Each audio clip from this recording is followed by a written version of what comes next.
В поселке городского типа Старобешево, который находится в ДНР, примерно в 35 километрах от Донецка, произошла неожиданная акция. Директор местной школы номер 1 и учителя повесили на мишень для дартса несколько портретов и расстреляли их дротиками. Среди прочих там были фотографии Аллы Пугачевой, Юрия Дудя, Петра Верзилова, Ильи Варламова, ну и мое фото тоже было. И почему-то еще снимок сотрудника Russia Today Константина Придыбайла. Акцию педагоги записали на видео. Сегодня сотрудники Старобешевской школы номер 1 принимают участие в акции «Позор предателям».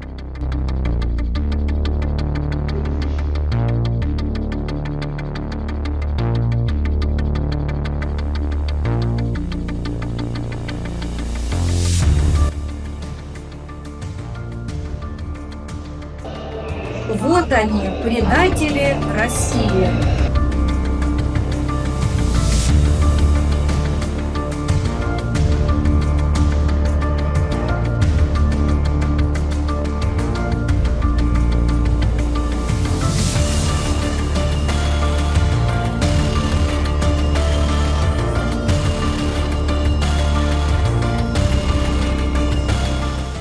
Если бы учителя проверили, кого именно им приказали ненавидеть, то уж на фамилии сотрудника госканала-то могли бы что-то заподозрить. Но не проверили и не заподозрили. Из-за этого происшествие выглядит не как забавный курьез, а как грустная история. Возможно, вы помните, как в ряде российских школ учителя на камеру делали шапочки из фольги. Тогда, как и в этот раз, заведомо нелепое распоряжение педагогам выслал пранкер Владислав Бухан, притворившись чиновником. Однако в Старобешево случай особый. Поселок со школой расположен в местности, которую официоз называет новой территорией России. И действуют там свои особые правила. Прежде чем начнем, напомню, по ссылке в описании вы найдете бесплатные способы по обходу блокировок YouTube, WhatsApp и Telegram в России. Мы каждый день их сами тестируем, и все работает. Спонсор этой рубрики – сервис Shiva VPN. У него круглосуточная поддержка и 3 бесплатных дня на тестирование, так что попробуйте.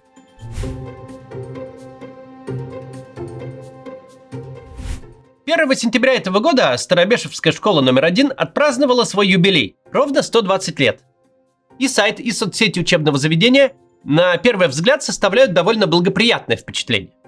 Чистые и опрятные классы, регулярно какие-то интересные мероприятия. Но по мере просмотра школьных новостей начинает нарастать чувство какой-то неуютности. Давайте вместе посмотрим на фотографии из школы. 6 октября. Разговор о важном на тему «Что такое уважение?». Важная тема. 2 октября. Профориентированное занятие, посвященное космонавтике из цикла «Россия. Мои горизонты». Вообще звучит отлично. 29 сентября. Разговор о цифровом суверенитете страны. Содержание разговора я не знаю, огульно критиковать не буду, но вот фотографии. А вот точно такой же разговор среди младшеклассников. Фотографии все с официальной страницы школы в ВК, отмеченной синим флажком. 25 сентября на специальном профориентированном уроке говорили об атомной энергетике. 22 сентября та же тема для ребят из начальных классов. Я намеренно пропустил мероприятие с провоенной и открыто политизированной тематикой. Решил показать снимки, где названия занятий звучат более или менее нейтрально. Думаю, вы тоже обратили внимание, все фотоотчеты строго регламентированные. Классная доска, перед ней шеренгой выстроены учащиеся, они держат в руках свеженапечатанные плакаты, соответствующие теме занятия. Учебный год едва начался, а школа уже опубликовала десятки однотипных снимков. За последние несколько лет их опубликовано уже 1000. Многие фотографии идентичны, одинаковые построения, один и тот же ракурс, только плакаты отличаются. На минуту отвлечемся от того, что речь идет о школе под Донецком, которая с 2014 года работает на непризнанной территории с, мягко говоря, сильной местной спецификой. Предположим, вот на этом этапе, что это самое обычное учебное заведение. По идее, каждый спецурок, уж особенно профориентированный, требует отдельной подготовки. Педагогам следует сесть, продумать формат, почитать литературу, посмотреть всякие видео, послушать подкасты. И все это помимо стандартной учебной программы.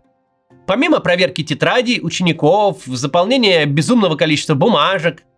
Не секрет, что из-за раздутой бюрократии многие учителя могут выспаться только на каникулах. По идее, специальные занятия и уроки не могут проходить часто. Их же не так просто подготовить. Однако в Старобешевской школе номер 1 они проходят прямо через день. В таком бешеном темпе педагоги могут проводить мероприятия лишь механически. Читать классу методички, не вдумываясь в смысл. Вероятно, основной целью каждого занятия становится распечатка плакатов на цветном принтере и построение учеников для фотоотчета. А головная боль администрации школы – администрировать очередь педагогов к школьному принтеру и поддерживать его в рабочем состоянии. Хорошо, если сами учителя не скидываются постоянно на краску или картридж. Сейчас тут быстро прервемся на небольшую рекламу и продолжим. Иммиграция в США – тема, в которой запросто можно потеряться. Формы, сроки, переводы, разные мнения от знакомых – все это чаще мешает, чем помогает. Поэтому, если вы хотите оформить грин-карту, постоянный вид на жительство в США, лучше обратиться к специалистам. Ведь программ много, как и нюансов. Например, конкретно на иммиграционных программах для талантливых людей EB-1 и EB-2 NIW специализируется команда компании M&M Document. Они помогут вам получить грин-карту с правом жить и работать в США безо всяких визовых ограничений и с возможностью получить гражданство через 5 лет. Весь процесс от оценки шансов и выстраивания стратегии до подачи петиции и получения грин-карты команда M&M берет на себя. Их офис находится в Нью-Йорке, а специалисты хорошо понимают, как проходит процесс одобрения даже в случае сложных кейсов. При этом для одобрения виз EB-1 и EB-2 NIW вам не нужен работодатель и не требуются громкие регалии вроде Оскара или Нобелевской премии. Эти программы созданы для профессионалов с реальными достижениями в своей сфере, для айтишников, ученых, врачей, руководителей и спортсменов. И, кстати, список подходящих специальностей и критериев гораздо шире, чем многие думают. Узнайте, подходит ли ваш случай под эти программы. Оставьте заявку по ссылке в описании. С вами свяжутся, объяснят, как устроен процесс подачи на такие визы, расскажут, с чего можно начать. Вы сможете записаться на консультацию с экспертами, получить четкий план действий и практические рекомендации. А при необходимости и полное сопровождение кейса от начала до получения грин-карты. А по промокоду CATS у M&M сейчас действует скидка в 25% на подготовку кейса по программам EB-1 и EB-2 NIW. Скидка действует только до 1 ноября, так что успейте воспользоваться. Ссылка в описании. Спасибо, что смотрите рекламу. Она позволяет нашему каналу оставаться независимым. Продолжаем. Довольно обычные проблемы постсоветского образования в случае Старобешевской школы погружены в очень необычный контекст. С 2014 года учебное заведение функционирует на непризнанной территории, которую передали под управление очень специфичному режиму. Формальное включение этой территории в состав России ничего особо не поменяло. Во главе ДНР стоит не тривиальная путинская бюрократия, а буквально организованная преступность. Но еще и с функциями государственной власти и военной техникой. И даже не авторитарной, а скорее тоталитарного уровня пропаганды, которая хорошо ложится на повседневность, которая там в формате перманентного выживания. У учащихся в ДНР дома вода бывает хорошо, если по графику несколько часов раз в 3 дня.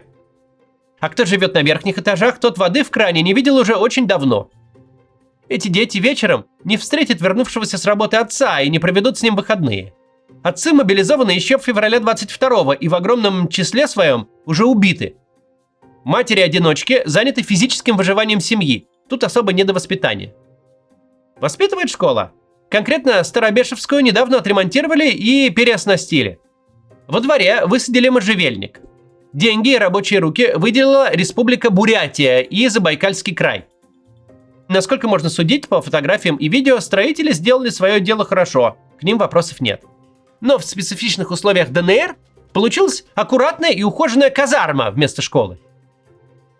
Есть одна аббревиатура, которая очень созвучна ОПГ, это ОГП – общественно-государственная подготовка. Это что-то среднее между обществознанием и разговорами о важном, только в российской армии. В пунктах постоянной дислокации они в теории проходят регулярно, пару раз в неделю. Однако командир, который на самом деле о чем-то говорит с личным составом, встречается 1 на 100. На практике ОГП сводится к хождению строем до учебных классов, чисто механическому производству наглядных материалов и конспектов. С обязательным фотоотчетом. Это одна из самых известных новаций Сергея Шойгу. В Старобешевской школе номер 1 и без того на постоянной основе проходят нарочито милитаризированные мероприятия. С оружием, камуфляжем и регулярными визитами военнослужащих в школьные классы. Но я намеренно до этого показывал занятия на гражданские, казалось бы, темы. Потому что при внимательном взгляде казармщина видна и там. Не лишним будет напомнить, в начале войны сокрушить украинскую оборону на Донбассе пытались в первую очередь руками народных милиций ДНР и ЛНР. Эти формирования шли впереди российских войск, люди в них ценились гораздо ниже, чем солдаты и офицеры армии России, которые тоже командованием никогда высоко не ценились. Отношение к дончанам и луганчанам, как к людям второго сорта, не изменилось и после формального присоединения ЛДНР к России. Для большинства граждан России фразы о том, что из их детей, мол, готовят пушечное мясо для будущих войн, звучат как недопустимое преувеличение и набивший оскомину штамп оппозиционной прессы. Оттого не сразу можно поверить, что в действительности есть территория, которая воспринимается Кремлем как источник дешевой живой силы. На этой территории состояние перманентной гуманитарной катастрофы. Это не баг, а фича. Там ниже ценится человеческая жизнь, а людей, особенно детей, легче муштровать и заодно накручивать на ненависть к соседям. Это ж соседи во всем виноваты. 8 лет бомбили, а в 22-м перекрыли некий мифический вентиль, отчего теперь, значит, мы сидим без воды. Кстати, Пушилин, чьи портреты висят в классах Старобешевской школы, так и объясняет дончанам. Вот, мол, захватим Славянск и пустим в воду. При нынешних темпах наступления захватить его предполагается, вероятно, как раз нынешними старшеклассниками.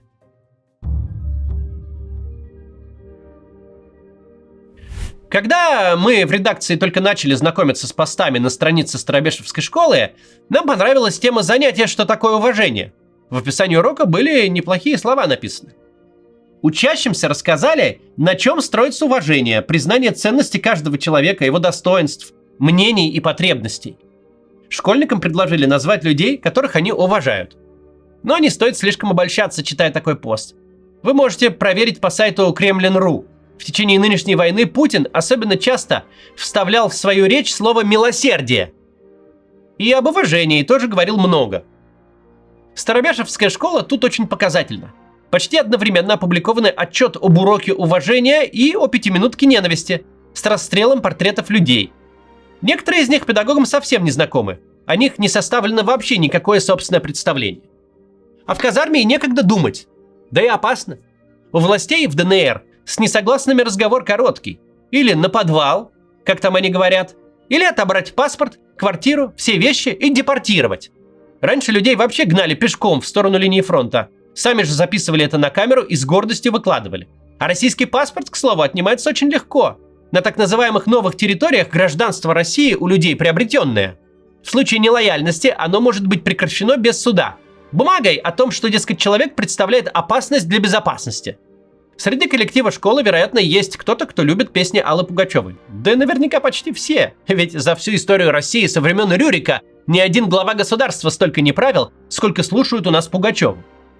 Может быть, кто-то и смотрит и интервью Дудя или ролики Варламова. Может, и на мой канал кто-то подписан. Однако эти люди вынуждены скрывать собственное мнение. Дома смотреть и слушать, а на работе демонстративно ненавидеть. Я не знаю, насколько свободны были в выборе ученики Старобешевской школы, когда им предложили назвать людей, которых они уважают. Но думаю, что совсем не свободны. Добрая половина музыкантов, популярных у молодежи, объявлены врагами или недостаточно традиционными. А может быть, никто ребят на самом деле и не спрашивал. Зачитали им что-то и построили для фотографии. Этого я не знаю, но такой вывод напрашивается. И все же, мне бы очень хотелось, чтобы во взрослом возрасте кто-то из выпускников, если их спросят, кого они уважают, назвал бы педагогов своих. Хотя, понимая скорость распространения информации, легко предположить, что в школе из 450 учеников не осталось ни одного, кто не посмотрел бы то видео с дротиками. Но даже у 11-классников впереди еще целый учебный год. Можно попробовать, чтобы к выпускному им более всего запомнились не дротики, торчащие из Дудя, а что-то доброе и светлое. Против системы там, конечно, не пойдешь.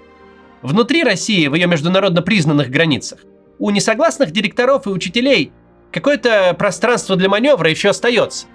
Огромное число педагогов тихонько игнорируют начальственную дурь, саботируют одиозные приказы банальным бездействием. Учителя часто подмигивают своим ученикам, да так, что формально по бумажке придраться не к чему, но ученики все поняли. Но то в России. В ДНР Если будут бить, то не по бумажке, а прикладом по лицу. Однако не обязательно же прямо идти против системы.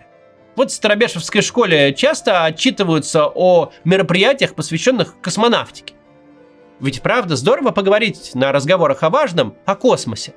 Но не только чтобы произвести требуемые плакаты и фотоотчеты, а чтобы между визитами в школу военных с автоматами можно было помечтать о других планетах, о далеких звездах.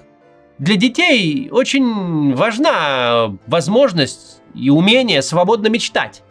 Все те советские космические корабли, орбитальные станции, межпланетные аппараты строились не только из металла и теплоизоляции, но и из мечты. Отсюда столько детских книг и фильмов о космосе. И целый жанр космическая музыка, который жив до сих пор.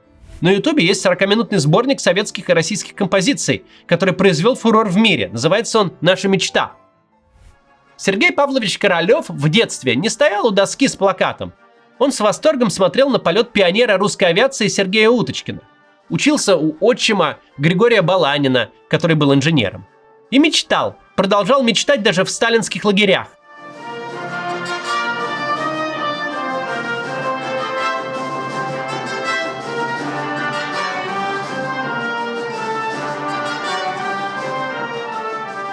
В 24-м, как и каждый год, в Старобешевской школе номер 1 отмечали День космонавтики. Опять с построением для фотоотчета. Но в том году был хороший слоган, его видно на доске. «Космос — это мы». Было бы здорово, чтобы ребята хоть раз почувствовали по-настоящему, что каждый из них не просто элемент шеренги. До завтра.